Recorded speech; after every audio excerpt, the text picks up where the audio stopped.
batela mikongo. Yahweh, Yahweh, bénissa mikongo. Yahweh, Yahweh, batela mikongo.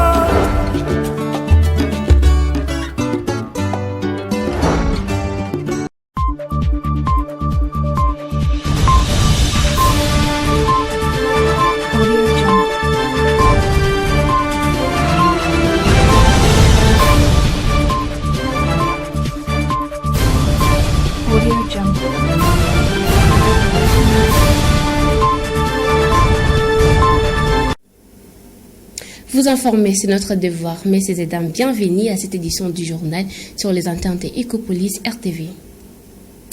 Il ne conteste pas l'arrêt de la Cour constitutionnelle leur réhabilitant le député provincial Papi Montizolo à la tête de l'organe délibérant du Congo central. Plutôt, il fustige le comportement de ces derniers qui refusent aux autres membres du bureau l'accès dans leurs bureaux respectifs.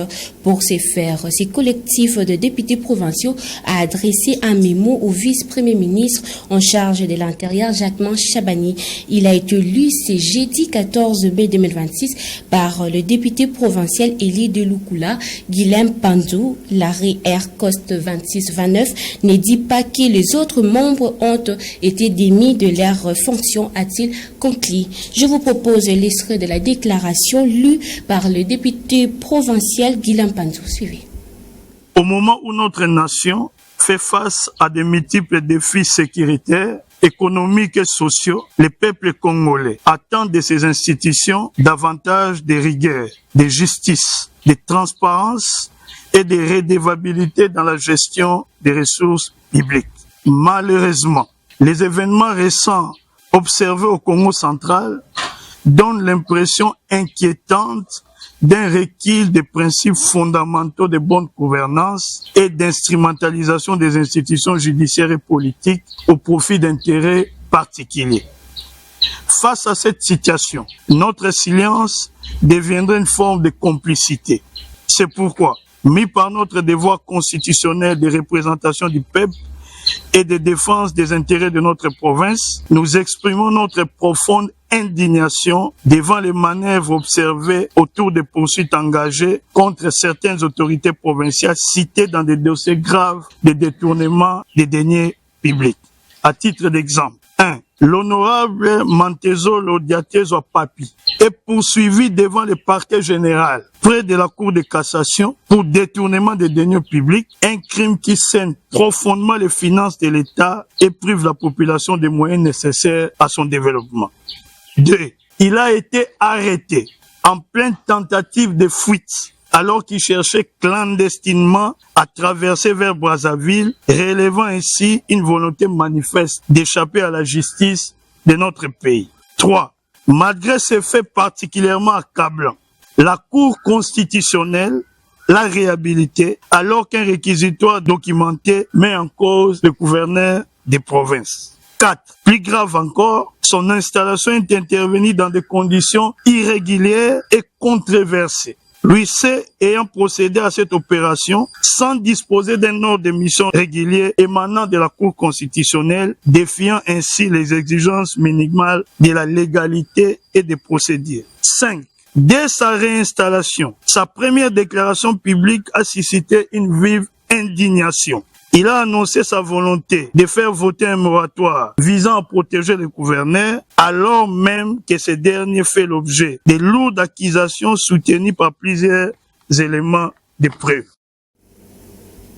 Vous suivrez l'intégralité de cette déclaration juste après le journal.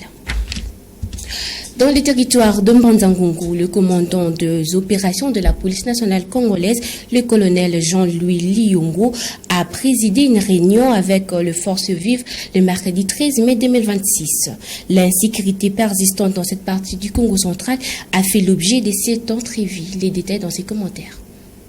La sécurité des personnes et de leurs biens, c'est la mission principale de la police nationale congolaise. Pour joindre l'utile à l'agréable, le colonel Jean-Louis Liyongo, commandant des opérations dans les territoires de Mbanza-Ngungu, a organisé une réunion avec les forces vives. Cette entrevue s'est déroulée le mercredi 13 mai à Mbanza-Ngungu. Elle fait suite à l'insécurité grandissante qui sévit dans cette partie de la province du Congo central. La sécurisation de la route nationale numéro 1 et la sécurité de la population, telles sont les thématiques qui ont fait l'objet de ces assises. Parlant de la sécurité, nous avons deux points. Il y a la sécurité sur la nationale numéro 1, la sécurité urbaine. Là, il s'agit de lutter contre le banditisme urbain. Et si nous avions parlé de la ville de Mbazangungu, nous avions parlé de Kulungongo, de Lukala et de Sele. Toutes les mesures ont été prises, toutes les doléances ont été entendues par nos jeunes frères, nos jeunes gens qui ont été ici représentés, la population. Le colonel Jean-Louis Liyongo a profité de ces assises pour lancer un message à la population de sa juridiction, notamment celle de Lukala, Kulungongo, Mbazangungu, pour ne citer que ceux-là. Nous demandons à la population de nous aider à venir dénoncer toutes les personnes suspectes. Nous aussi, à notre tour, nous avons le devoir de protéger la population, la journée comme la nuit. Bien qu'il soit le territoire géniteur de l'électricité, son chef-lieu demeure dans le noir. Le territoire de Sekebanza mérite mieux. Le député national élu de Lukula, Jonas Tundu, l'a exprimé dans son intervention face au ministre national des Ressources hydrauliques et électricité, Molindo Sakombi, le mercredi 13 mai au cours d'une plénière à l'Assemblée nationale. Suivez. Il a été face aux députés nationaux le mercredi 13 mai 2026. Le ministre national des Ressources hydrauliques et électricité, Molindo Sakombi, a éclairé la lanterne des élus nationaux sur la crise énergétique que connaît la République démocratique du Congo. Le Congo central fait partie des provinces à problème, notamment la non-électrification du chef-lieu du territoire de Sekebanza où est installé le barrage Inga et plusieurs localités. Saisissant la balle au bon, le député national élu de Lukula, Jonas Tundu, a plaidé pour son électrification. L'électricité est au centre de l'opérationnalité de la sécurité dans notre pays, notamment dans des villes urbaines ici. Sans électricité, il n'y aura pas une sécurité valable et opérationnelle. Dans la foulée, cet élu du Congo central a plaidé pour la construction d'un barrage à la chute de Mbomavonde, à Lukula, dans le groupement Tende. Vous avez deux chutes stratégiques. Vous avez la chute qui est sur place à Lukula, dans la rivière Lukula, et vous avez la chute qui est dans Lubuzi. Il y a la chute de Mbomavonde, dans le groupement Tende. Cette chute-là, c'est un grand projet, parce que la chute de Mbomavonde peut vous permettre de ne même plus toucher le courant de Dinga. Mbomavonde peut servir tous les bas fleuves. Je crois que ce projet de chute de Mbomavonde va électrifier ce coin-là, et vous pouvez même vendre du courant à Kabinda.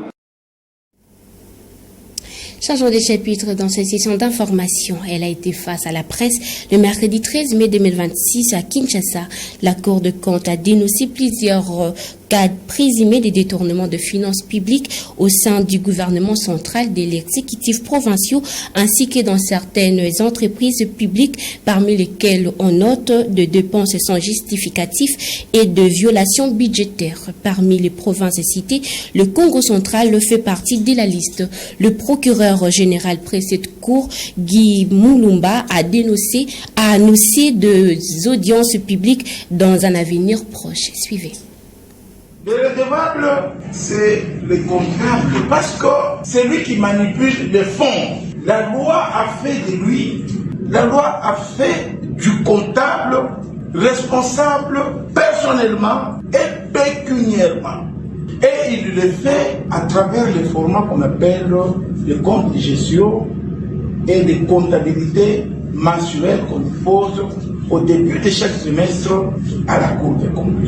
Mais lorsque l'ordonnateur, qui qu'il soit, responsable d'une institution ou ministère, lorsqu'il se substitue au comptable, donc c'est à lui que revient l'obligation de rendre compte des fonds manipulés.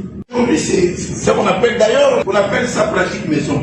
Comme ces ordonnateurs ne répondaient pas de leur faute de gestion devant la Cour des comptes, ils ont trouvé que voilà, parfois on ne pouvait plus se permettre. C'est comme ça qu'on a mis en place, depuis mon avènement à la tête du parquet général, c'est un engagement que j'avais fait, de mettre certains mécanismes pour la détection de tous les cas de faute de gestion et de gestion des fêtes. Je vous dis, ça commence à produire déjà des fruits. Nous avons des cas de gouverneurs en fonction, pour lesquels d'ailleurs le Premier Président vient de citer. La Cour a pris même des mesures conservatoires à leur égard concernant le blocage des comptes. Nous avons des cas de ministres en fonction, pour lesquels d'ailleurs, incessamment la Cour va organiser des audiences publiques. Je crois que ce sera une dissuasion pour les restes, parce que nous concourons tous à l'assainissement de la gestion des finances publiques. Parfois, la Cour ne communique pas, parce qu'à un moment, nous sommes aussi astreints à l'obligation des réserves, mais nous avons déjà des cas de gouverneurs qui sont en examen. Vous avez suivi récemment celui de Congo central, Maniema, Sud-Ubangui. Il y en a encore d'autres en examen. Incessamment là, vous allez, d'ailleurs, on va vous convier à couvrir toutes ces audiences. Autre chose à présent, le droit d'asile ne donne pas l'accès ou le privilège de participer ou promouvoir les actes de rébellion. Malheureusement, les exilés congolais en Belgique le font dans l'impunité totale. Le Front Uni hausse le ton. Il a porté plainte contre plusieurs acteurs basés en Belgique, dont le journaliste Pierrot Louara. Reportage.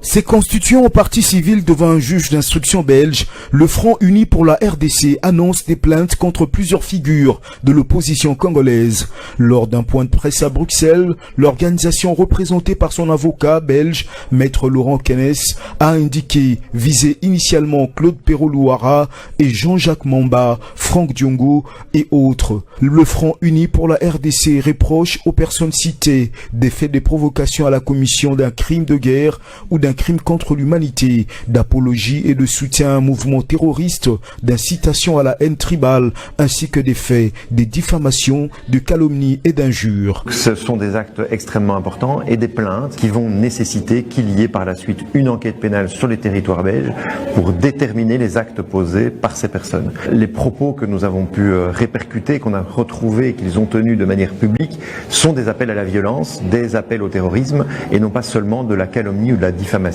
L'une des deux personnes contre qui nous déposons plainte s'exprime d'ailleurs officiellement et annonce s'exprimer pour représenter ces mouvements. Et donc c'est évidemment quelque chose qui est très important. Comment se fait-il qu'en Belgique on les laisse s'exprimer librement, en toute impunité, alors que nous savons par ailleurs quelles sont les exactions et les assassinats de masse qui sont commis par les personnes, et alors qu'il y a ces appels à continuer à maintenir cette violence. Pour le Front Uni pour la RDC, cette démarche judiciaire vise à mettre fin à l'impunité d'acteurs établis en Belgique qu'elle accuse de vouloir utiliser le territoire belge comme base arrière pour déstabiliser la RDC. L'organisation affirme que toute personne soutenant, encourageant ou banalisant les violences dans l'est de la RDC devra répondre de ses actes et de ses propos devant la justice belge. Elle appelle par ailleurs la diaspora congolaise à se mobiliser pour soutenir cette initiative et faire barrage au réseau de soutien de la FC M23 présent en Belgique. Au Burundi, le lac Tanganyika continue de dévorer ses rives. Depuis 2024, les eaux ne cessent de monter, engloutissant plages, hôtels, routes et infrastructures. Les conséquences sont déjà considérables pour la population riveraine et l'économie locale. TV5 Monde. Comme un air de Venise. À Mugere, au sud de Bujumbura, marcher dans la rue est un lointain souvenir. Il y a 4 ans, l'eau du lac Tanganyika a envahi le village pour ne plus redescendre. Ça a commencé d'abord à envahir la Costa Beach. Et puis nous, on se disait, bon, c'est encore loin que ça arrive ici parce qu'il y avait encore une distance entre nous et la Costa. Après, l'eau a juste continué à venir vers nous comme ça. Un jour, on s'est juste réveillé, l'eau est montée dans les salons partout.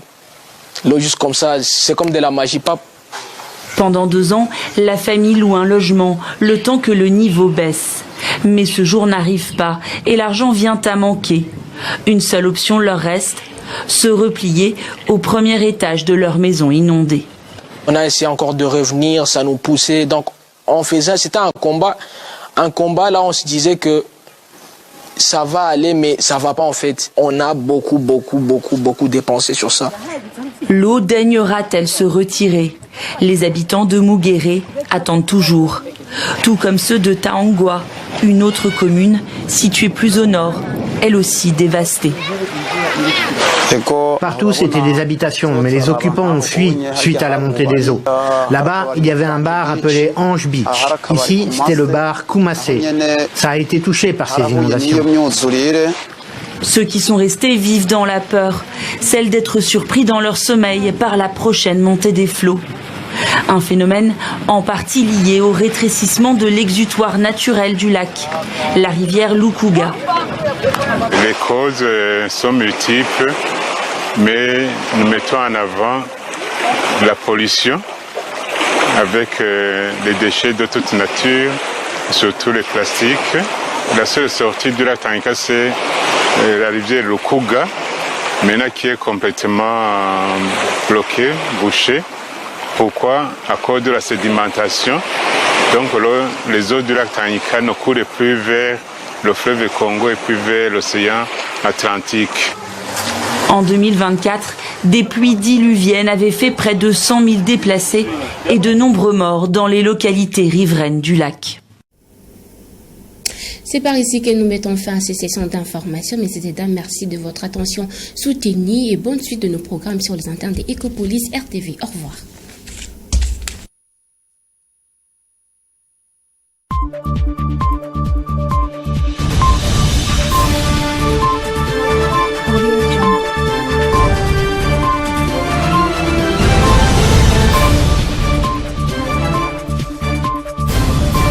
Audio Jungle.